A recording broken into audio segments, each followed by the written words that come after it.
morning, ladies and gentlemen, and welcome to the August Lunch and Learn here at the Harmon Museum. I'm John Zimkus. I am the Education Director and Historian here. There's a lot of things going on at the museum I thought I'd let you know about. First off, unfortunately, we're going to have to cancel a antique China lecture, which was scheduled for tonight. The Lebanon Antique Show will be on Saturday, September 14th. It's $12, 10 to 5, only one day. Now there is a special Friday night preview, which will include wine and hors d'oeuvres from 6 to 9. That is $20 for individuals and $35 for couples. You have to get online to get your place, and we have to know that you're coming beforehand. So there is no entrance at the door. But this is at the Warren County Fairgrounds. If you would like to know more about it, check our website, but it's something I think you'll enjoy. Black Bag Bingo will be here on September 21st. It is a fundraiser not only for us, but also for the boosters for the Lebanon baseball team. Our next opening art will be on September 27th in the Semendinger Art Gallery. It'll be Friday, September 27th, 6:30 to 8. It is free. The Glass of Darren Goodman. Darren lives in Warren County, I'd say less than 3 miles from where we are right now. He is an accomplished glass artist. He creates the trophies for Ferrari cars. And he also has a huge glass mural at the New World Trade Center. So he will be displaying some of his artwork in our Semendinger Art Gallery starting on September 27th. And once again, that open house, 6:30 to 9 that Friday is free, and there will be drinks and there will be hors d'oeuvres, and you'll get to meet the artist. Haunted Lebanon Ghost Tours will begin on October 10th and 12th. For tickets and other information, please check our website. The Harmon Museum gift shop has some new things you might be interested in. One of them is Treasures from the Museum. These are items which we have multiple artifacts of, or things that don't fit our collection. So we are selling some of the collection. You might want to check that out, whether it be candlesticks or something else. There is also Sandy Butterworth, who was a volunteer and still volunteers occasionally for us, has created some beautiful handbags. So handmade handbags. So I think you might want to take a look at that. And we have, in my opinion, the finest collection of local history books in this part of Southwest Ohio. I took my grandson to the museum center to see the Pompeii exhibit, and I remembered how great their bookstore was, but as far as local history now, it's practically empty. So everything from the Shakers to Dayton to Cincinnati to Warren County to authors who live here in the area, some of their books. If you like local history or Southwest Ohio history, take a look at our book selection. There is also something rather new. We have reprinted 70-year-old Warren County folklore pamphlets. Hazel Spencer Phillips, the lady who I always used to joke that she has her fingerprints on practically everything in the museum. When this society was formed in 1940, she was named a curator, and she was a vital force to be dealt with in local history for the next almost 30 years. So these were written, most of them by her, some under her guidance. So there are some syntax and words which aren't normally acceptable today, so we have to take that with a grain of salt. But the day the reservoir broke, 1882, the reservoir, those of you who are from around here know that, you may not know, but there was a canal coming to Warren County in Lebanon, and the reservoir was just north of the post office. And the dam broke in 1882, and thousands of gallons of water came flowing down the North Fork of Turtle Creek, which is what goes in front of Berry Intermediate School. Houses were destroyed, and no one was killed, but fascinating story. When lightning struck is another one. The Hartner sisters in 1844, adult women in a house about a mile and a half west of us on Main Street, were all killed instantly by a bolt of lightning on April 30th of 1844. And the story of that. The Crosswick Monster. Warren County has its own Bigfoot-like creature out there. And it's the Crosswick Monster out of Waynesville, and Ghosts in the Academy. So these are just a sample of what these reprinted are. They are $2.50. Now, everything the gift shop has sells, except for already marked down items, are 10% off because of you being our guest today at this Lunch and Learn. So enjoy your meal. By the way, if you're not familiar with what you're dining on, it's roasted pork tenderloin, apple bacon pecan salad, roasted potatoes, and apple crisp. So enjoy, and we'll have our speaker in about 15-20 minutes. Welcome, ladies and gentlemen, and good afternoon to the Lunch and Learn for August. Once again, I am John Zimkus. I am the Education Director and Historian here at the Harmon Museum. Today we're going to have a fascinating talk, how to build a fort out of quilts for your grandchildren. Well, maybe we'll have that toward the end, but our speaker is Joyce Lovings Browning. She is no stranger to the Harmon Museum and to Lunch and Learn. She has in the past appeared as Mary Draper Ingalls, a real life person who was kidnapped by the Shawnee Indians in 1755 and how she escaped. She's been Martha Washington. She has been Annie Oakley. She's been Lottie Moon, a Confederate spy who left General Ambrose Burnside's at the altar and lived in Oxford, Ohio. She's been Mary Gallagher. Is that the correct last name? Mary Gallagher, the slave. Oh, Cunningham? No, not Cunningham. Thank you. Wrong person. Mary Cunningham, who was a grave robber in Cincinnati, supporting the young students who are learning medicine and giving them something to practice on. And Julia Dent Grant. But today, Joyce is going out on a limb. She's appearing as Joyce Loving Browning. It's rare I get to be myself here, yeah? And she's going to tell you all about quilts, a brief history of quilts. Ladies and gentlemen, Joyce Lovings Browning. Thank you, John. And I brought my quilter, my sister Linda Sturgill. I always say that, we've had a generation after generation in my family of quilters. Storytellers, too. I did not get the quilting gene. Linda did. So I guess I got the storytelling gene. So a stitch in time is what I usually call this with quilting.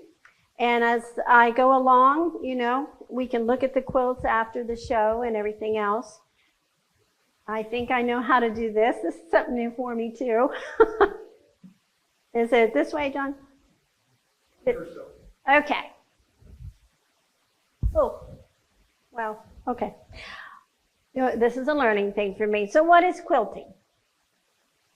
Is it stitching together a bunch of different colored squares and blocks and things? Well, yeah, but it's also a really rich history that goes back a very long time. Quilting itself, the word quilt comes from the Latin word quilcita, which means padded sandwich or stuffed sack. So that is where the original word of quilting came from. And what they have, it was also a term that it meant joining the 3 different layers together. So you have your top piece, you've got your batting in between, and you've got your backing. And so it's usually always 3.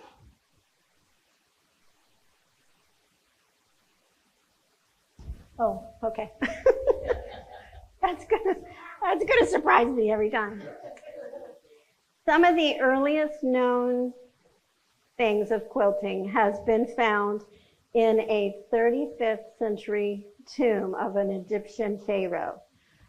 He was, oh, well, I didn't mean to touch it. This is going to be a comical thing here today.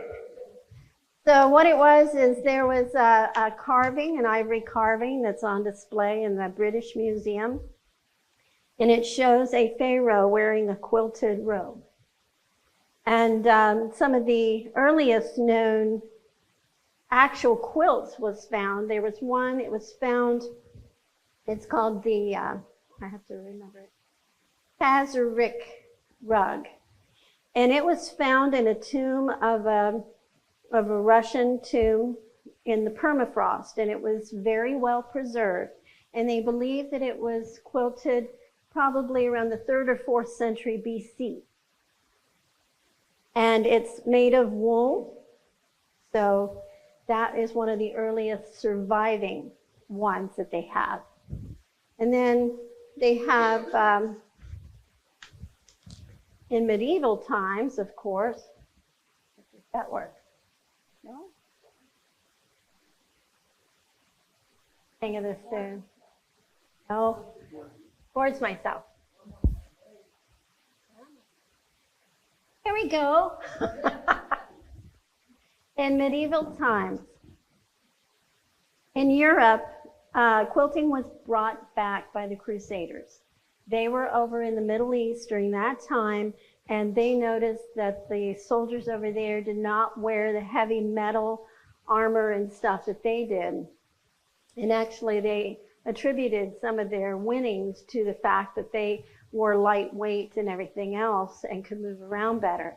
So the quilting was brought back mainly to Europe in the form of clothing. And the Crusaders, and of course subsequent centuries after that, they wore padded doublets or things like that underneath their mail armor and metal armor, and they even had little gussets quilted into it so that it could attach to the mail armor. And it was later on that it was kind of like the 15th, 16th century then that it started being worn by not just knights, but other noblemen and different things, because it symbolized chivalry and status of that point. So men of the upper class would do that. There we go, I got it, okay. So one of the earliest known existence of a medieval quilt is called the Tristan quilt. The Tristan quilt is also called the Tristan or Isolde quilt. And I don't know if anyone knows that legend, but it also is very similar to King Arthur and Guinevere and Sir Lancelot. They're just a little bit different, but Tristan and Isolde is an older legend that is kind of based, or it's where the Arthur legend came from. And there's 3 known pieces of this particular quilt. One is in the British Museum, another one is in Florence, Italy, and then there's another piece in a private selection or collection. Oh, I put that there because I.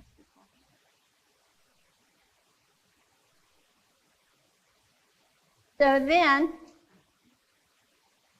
since I'm not memorizing a thing where I can just talk to you, I have notes today. But quilting comes to colonial America, and in the 16th century, when most of the towns were getting started here in our country, quilts were mainly whole cloth quilts. They didn't piece together the different pieces. And some of those quilts were called the rotary purse, which in French means, Persian embroidery. And they would embroidery the scenes on the regular whole cloth. And then there was the medallion quilt, and the medallion quilt was always had at least one or two borders around it. So those are just early examples of one of those. And so quilting was done mainly in those days by the more wealthy women. They were the ones that had the time. They were the ones that had the means to buy the material. Women of, could you call them lower status? No, not lower status, but lower means of sorts could not quite afford that. They did make whole cloth quilts, but they were not works of art, so to speak. And when they did quilt, these were mainly not just stuffed with cotton, because cotton was extremely expensive at that particular time in our history. So they were mainly either with wool or flax, that kind of thing. And all the stuff had to be imported from England.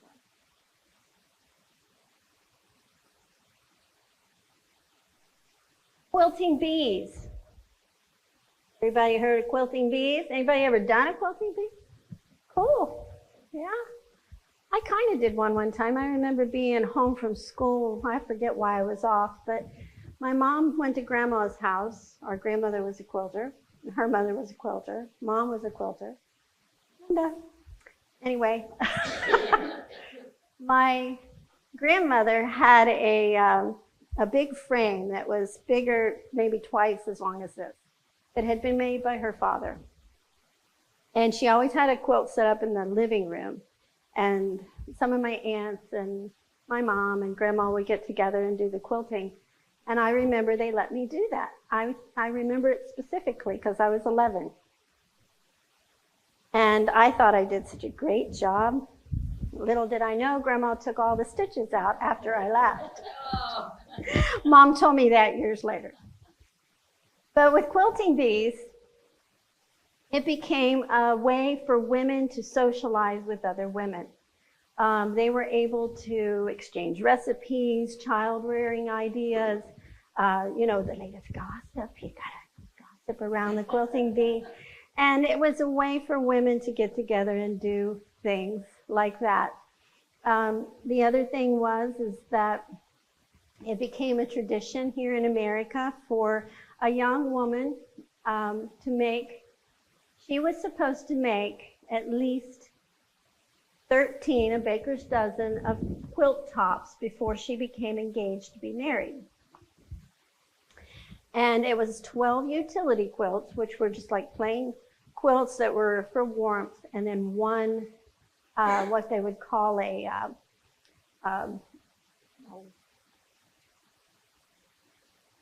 surprise quilt, a baker's dozen, yeah.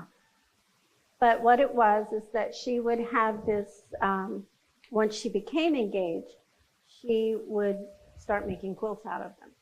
And the bridal quilt was the prize quilt that she would put on her bride's bed. And then later on, tradition changed a little bit. And it was that if the bride took one stitch in her own bridal quilt, that she would do for marriage. So then it became to where the friendship quilts kind of came in. And the friendship quilts were squares of all different kinds. I've got one right here in front here. Each square was different. And they were done by the ladies in her family and her friends. And then the mother would take that friendship quilt and join them all together and quilt it for her daughter. So that way she would have a quilt when she got married.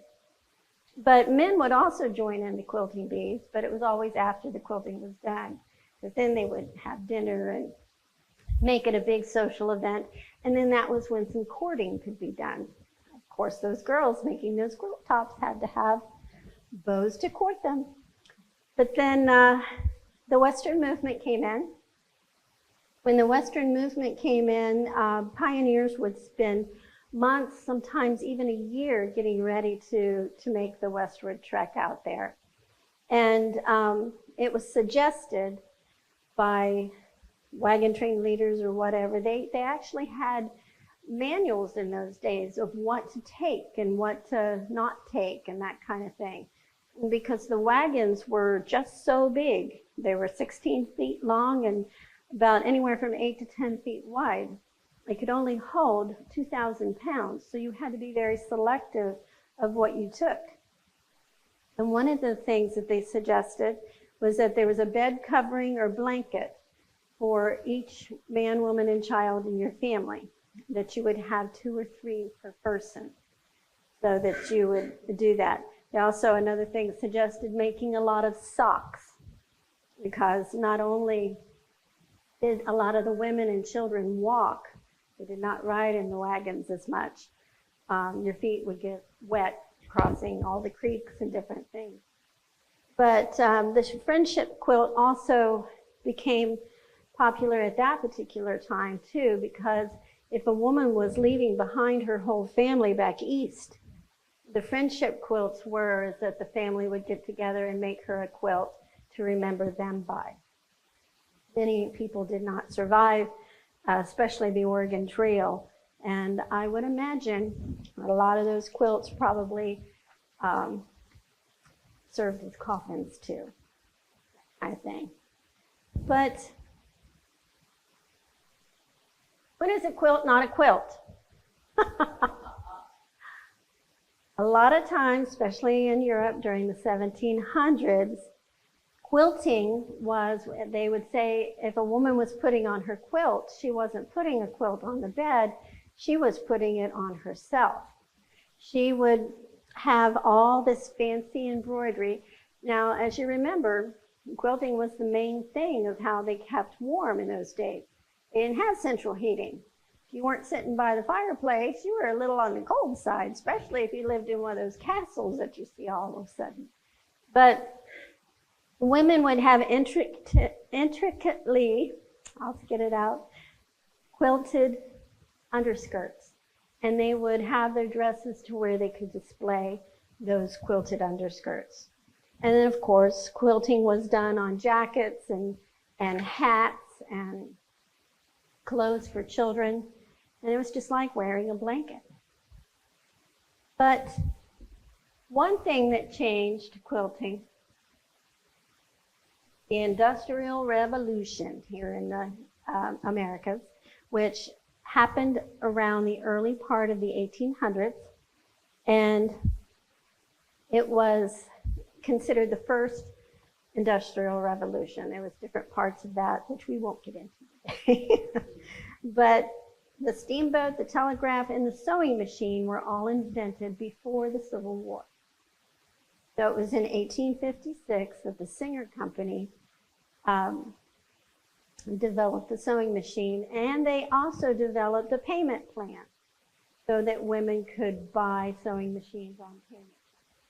And I remember reading in some of the Annie Oakley memoirs, she was so excited when she went to the orphanage where she was would help out, is that she got to use Mrs. Beddington's sewing machine to make dresses and things for the orphans.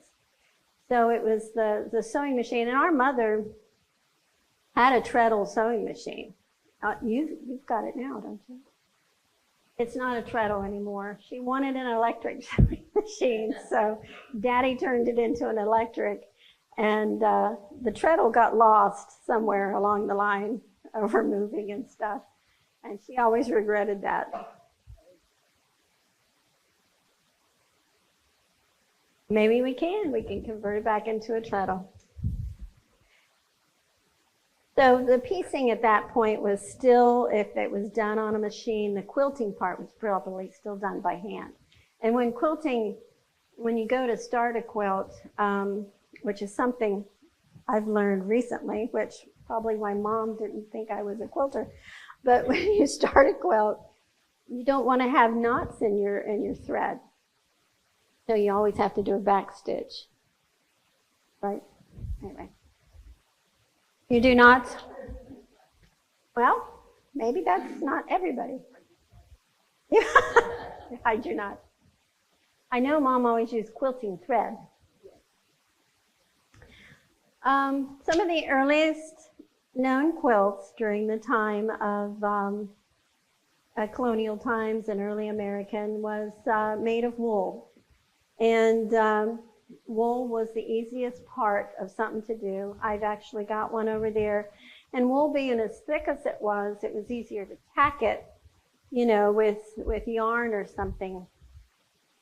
For that, I remember my mom somebody gave her an entire 2 garbage bags full of wool skirts when wool went out of fashion. So what did she do? She made a quilt. But wool was, obtained from sheep, sometimes goats. And nowadays, we even have where alpacas make good wool. And I brought some of that. It's very soft. So alpacas are used a lot now for wool. But linen was the other fabric that was used. Linen, like the one here in the white corner, that's linen. Linen, of course, is made from flax. It's made from the stem of flax.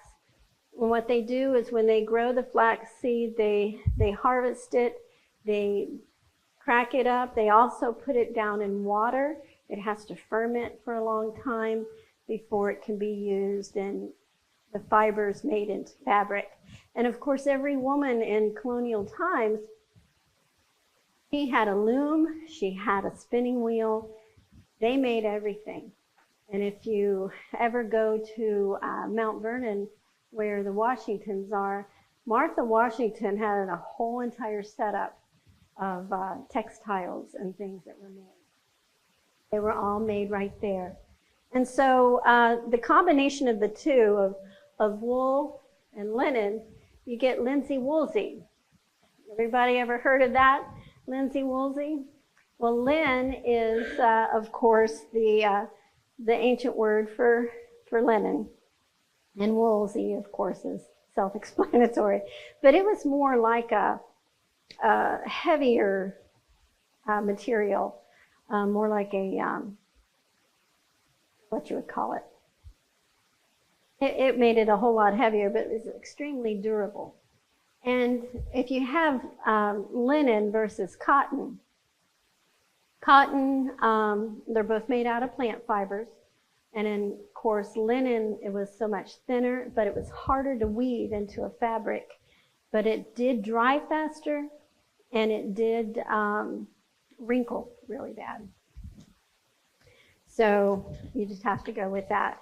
But with cotton, like I said, cotton was extremely expensive in this country in the early part because it was very hard to grow.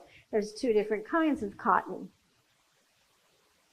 There was what they called the green cotton, which was a short-stemmed type cotton that grew inland, had a shorter growing season, but it was so hard to get the seeds out of it.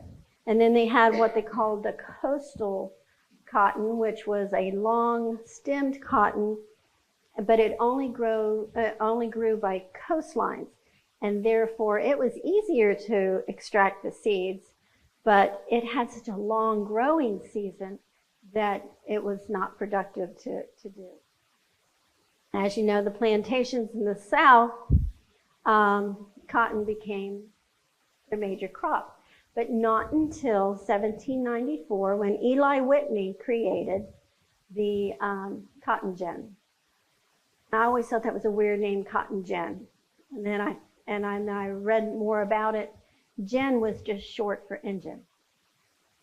So it was cotton engine, but he just shortened it to gin. Now the lady here in the middle is Kitty Green. I don't know if you remember Nathaniel Greene, General Nathaniel Greene. He was a Revolutionary War general, and Kitty was his wife. Catherine was her name. They, after the Revolutionary War, they moved south, and got a plantation. He wanted to have a plantation. In those days, of course, just like George Washington, slaves, they had slaves to do the labor. But Kitty invited Eli Whitney down to her plantation, and she had Nathaniel, I'll back up a minute. Nathaniel died 9 months after buying the plantation, leaving Kitty with all the children and everything to manage it.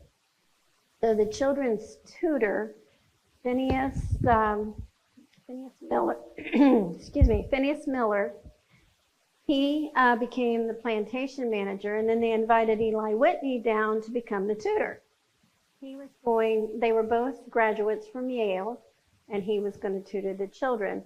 And he observed a lot of what the process was for cotton. And it took slave labor 1 day completely to get 1 pound of cotton picked from the seed. So 1 pound of cotton is nothing, per day. That's a pretty slow thing.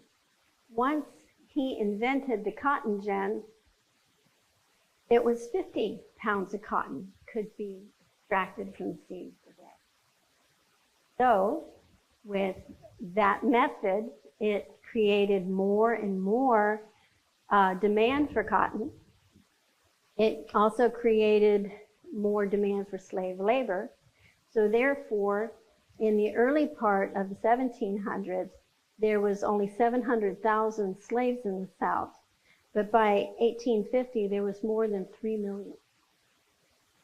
So he's kind of partially to blame for the explosion of slave labor in the South. But some historians believe that Kitty Green was the inventor of the cotton gin, but women were not allowed to get patents in those days.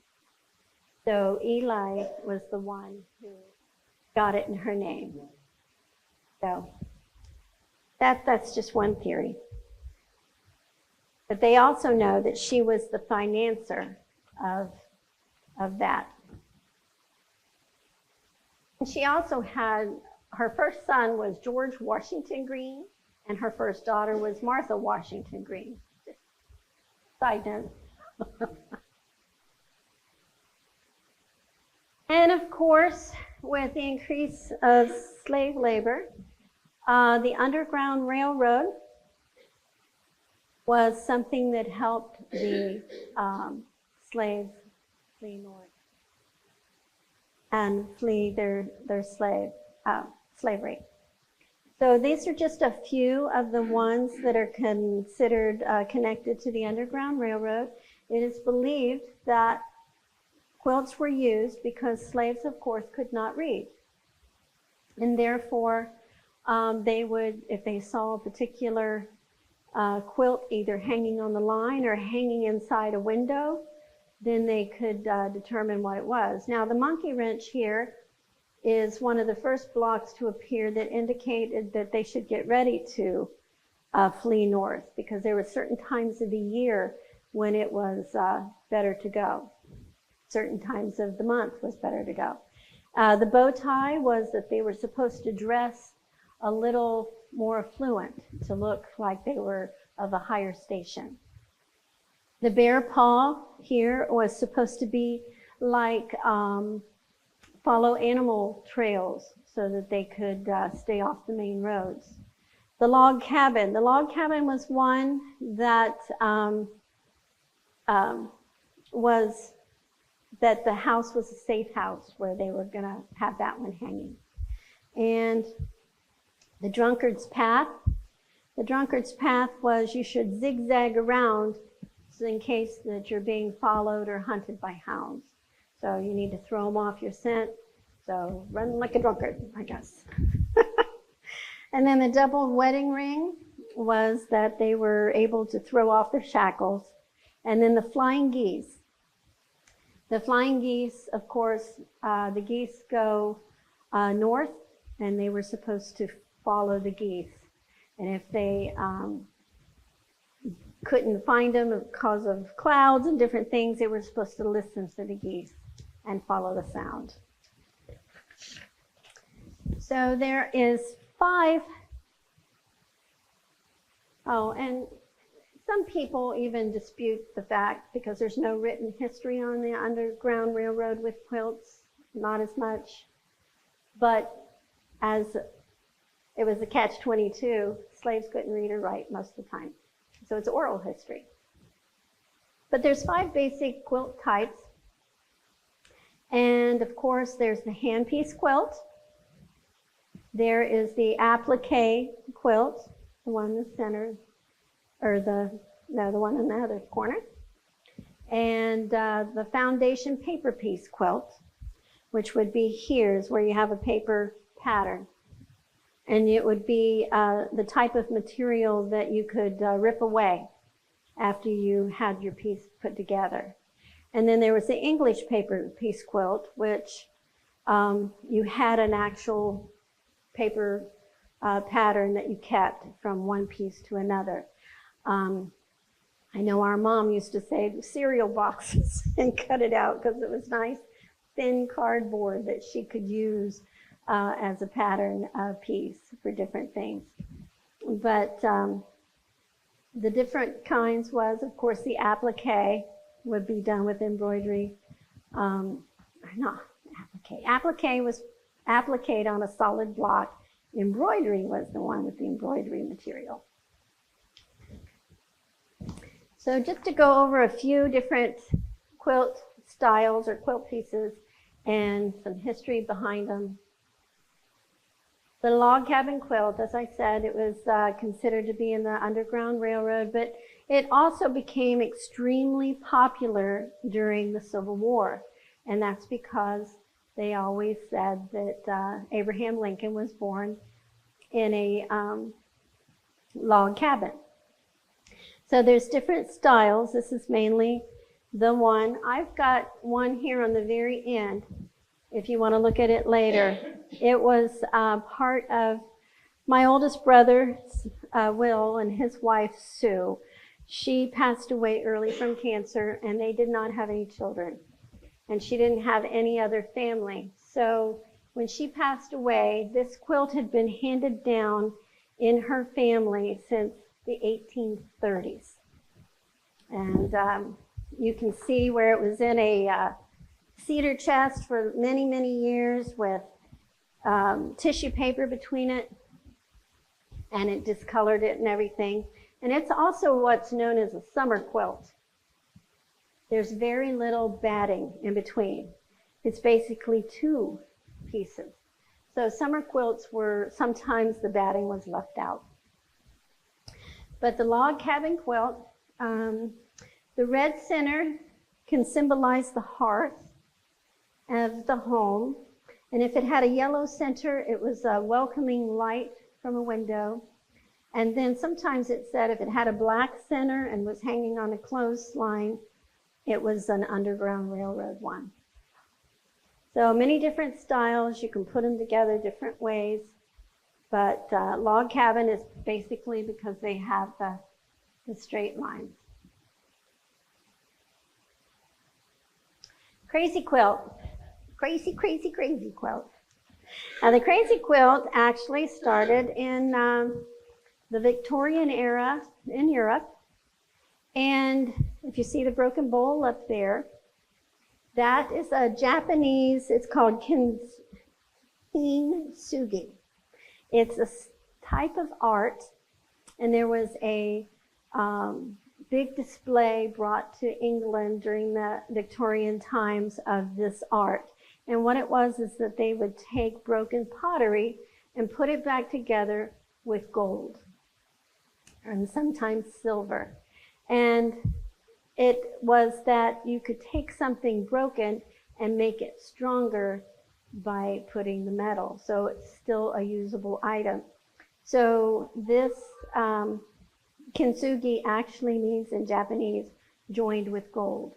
Now women thought this was so neat and such a prestigious thing that they started making the crazy quilts with gold stitching or gold embroidery of some sort. And they turned it into quilts. So later, of course, the crazy quilt was just adapted to where just tiny pieces of material of different shapes was put all over. Oh, wrong direction. I thought I had that right.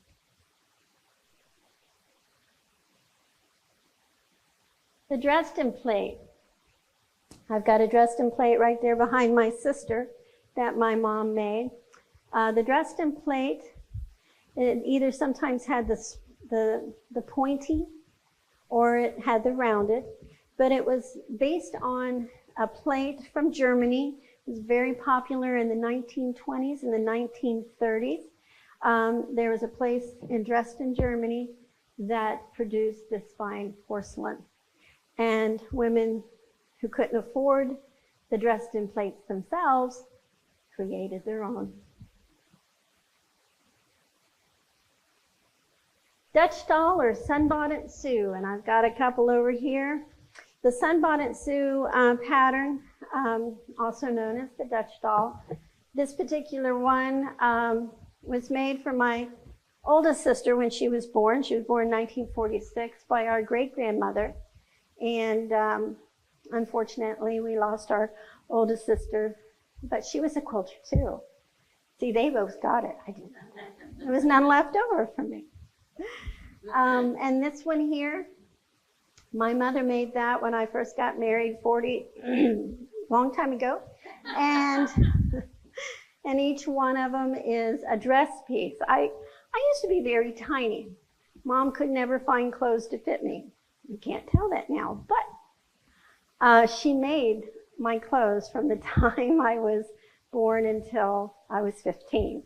And she embroidered the year of the dress on each one, and she gave me that.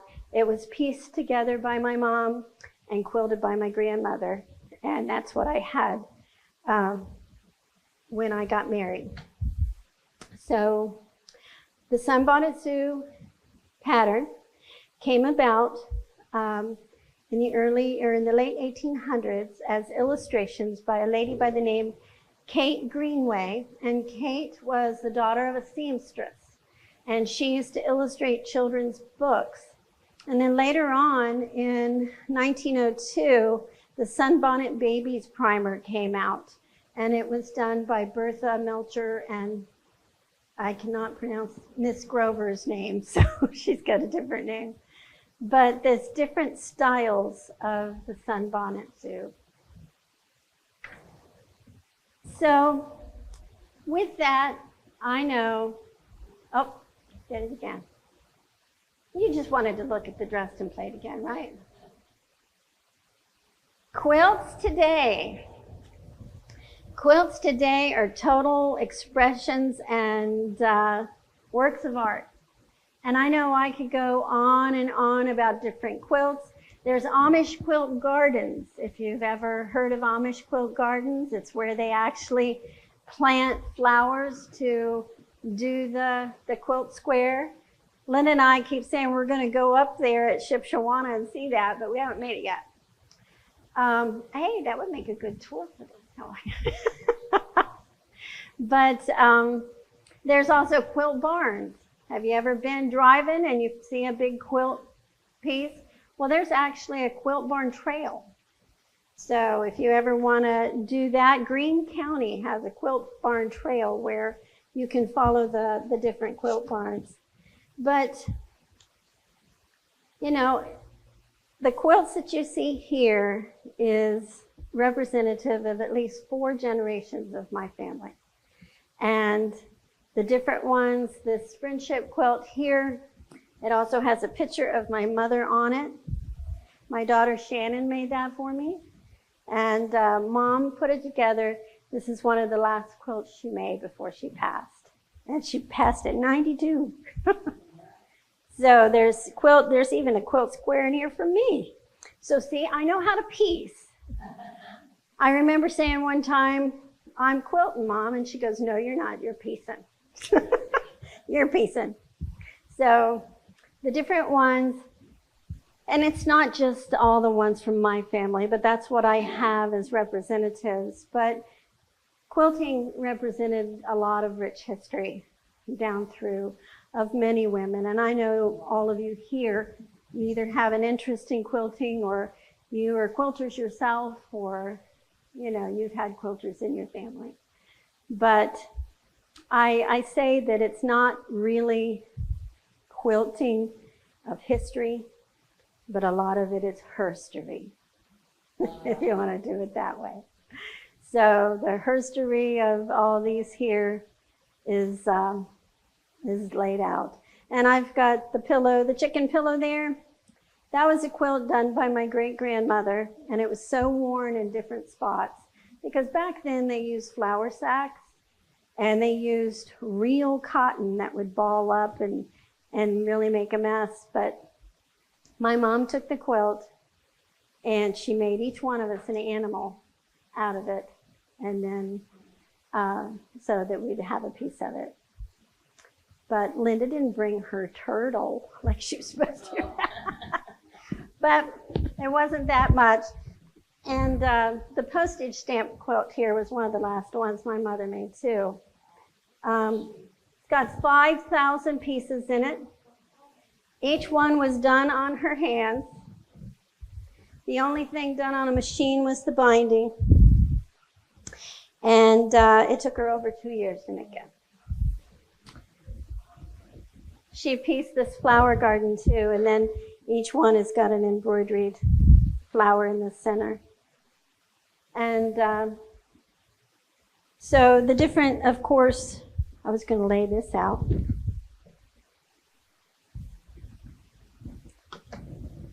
This is, Linda's working on one. Her grandson is going to get married, and she's made a quilt for her grandchildren. And she's using something, it's a natural cotton. So this is real cotton. She also makes, you've quilted purses. She makes these quilted soup bowl holders, and you have to use real cotton for those so you can stick them in the microwave and things like that. But of course, regular batting is still used, and that would be something like this. So does anybody have any questions? Yes. Yep. All of them are from my family, and I still consider my sister-in-law my family, so this one here is from her. And a lot of them's been in a quilt show at Sharon Woods. So if you see a little sign on them, they were done in that. But yeah, my mom had a lot of quilts. And then Linda made this one. It's a quilt as you go. She quilted each square with the batting and everything, and then joined it together. And you could do it either side with the rough edges or the smooth. So, Joyce, I want to thank you so much. You did an excellent job being yourself. Thank you. Folks, next month we're going to have a few favorite haunts with author Randy Overbeck. In October, Nellie Bly, Daredevil Reporter with author Tanya Mitchell. And on November 20th, Military Women's Memorial at Arlington Cemetery with Colonel Judy Pearson of the U.S. Air Force. Please remember that some new things or some old things are at the gift shop, the Treasures of the Museum, plus the Harmon Museum is open free to you because you are a guest here. So thank you so very much for being with us, and thank you, Joyce.